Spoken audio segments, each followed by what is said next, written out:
around the table, enjoying their expectant faces. "I never have to work again. What do you think of that?" "Wow," said little Harry. "Brilliant," said Jem. "That was unexpected," said Lucy. "How come?" said Mum. "Because," said Dad, "I have been sacked. Hooray!"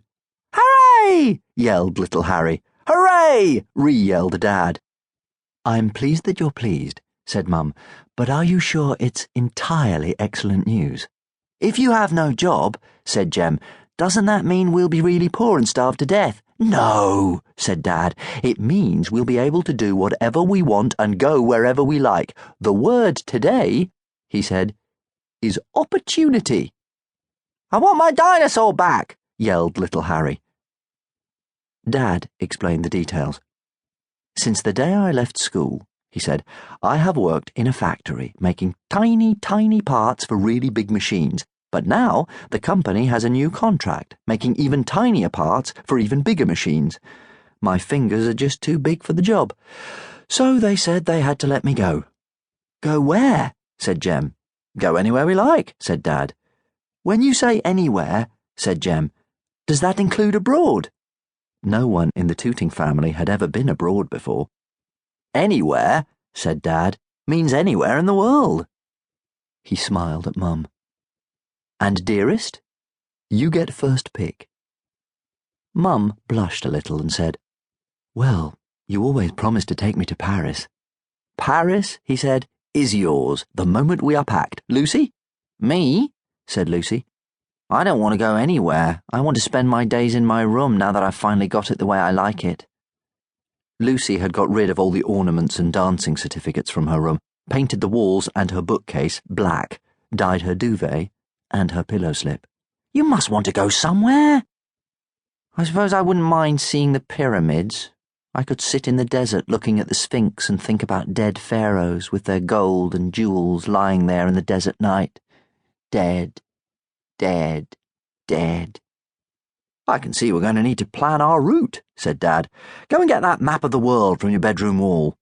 "The map of the world isn't on my bedroom wall anymore," said Lucy. "The colours were too bright, yellow and blue and pink. Pastel colours depress me." "But I've had that map since I was a little boy. I won it for being punctual. It says so on the back. What have you done with it?" "I stuck it up on Jem's wall." "Jem, it was completely out of date," said Jem. "There were countries on there that were shut down years ago, and new countries that weren't even mentioned. Instead of France, it had something called Gaul. It was supposed to be a historical map." "That's what I said, out of date. I put it in recycling." "What? Do you know how often I had to be punctual to win that prize? Why would you want an out-of-date map when there's really good sat-nav in the car?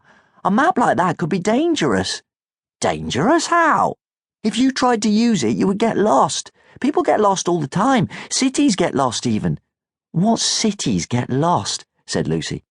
"El Dorado, Camelot, Troy, Xanadu, Atlantis. They were all big cities once, and now no one knows where they are.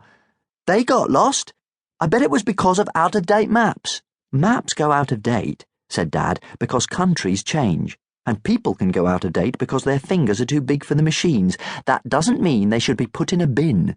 Just because something's out of date doesn't mean it's no use." "Dad, I was talking about maps, not fingers," said Jem. "I didn't mean—" "And it's all fine anyway," said Mum, "because I took the map out of recycling again. Here it is." She spread it out on the table and touched the back of Dad's hand. "I've always been very proud of your father's punctuality," she said. "It's one of his most attractive qualities, along with his boyish smile." Dad smiled his boyish smile. "Now, Jem, you said you wanted to go to El Dorado. Show your dad where it is on the map." "I don't know where it is on the map. That's the point. It's lost." "I was making a point about how easy it is to get lost. If a big city can get lost, a small person can get lost." "It's somewhere around here," said Dad, pointing to South America. "Well then," said Mum, "we'll stop and ask when we get to the general area. The locals are bound to know. Little Harry, what about you?" "Dinosaurs!" yelled little Harry. "We'll try our best," said Dad. "So, what have we got? Paris for Mum, Cairo for Lucy."